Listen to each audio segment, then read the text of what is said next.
Upper police महासंचालक प्रशासन, police महासंचालक, महाराष्ट्र राज्य मुंबई यांच्या माध्यमातून रत्नागिरी जिल्हा पोलीस दलास 2 अत्याधुनिक बस प्राप्त झाल्या आहेत. या अत्याधुनिक बसेसमुळे बंदोबस्त, मोर्चे, आंदोलने आणि संवेदनशील प्रसंगी प्रभावी निरीक्षण आणि नियंत्रण ठेवणे अधिक सुलभ होणार आहे.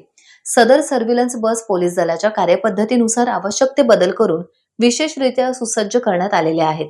या बसमध्ये 4 बाजूंना सीसीटीव्ही कॅमेरे बसवण्यात आले असून त्याद्वारे परिसरावर सर्वांगीण लक्ष ठेवणे शक्य होणार आहे.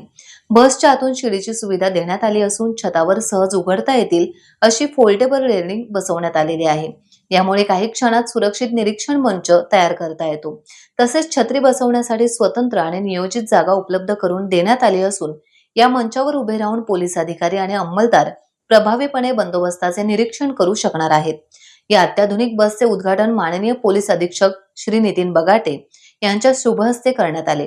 यावेळी माननीय अप्पर पोलीस अधीक्षक बीबी महामुनी, पोलीस उपाधीक्षक राधिका फडके तसेच पोलीस अधिकारी आणि अंमलदार उपस्थित होते. टाइम्स डिजिटलला लाईक करा, शेअर करा, सबस्क्राईब करा आणि बेल आयकॉन दाबायला विसरू नका. Times digital.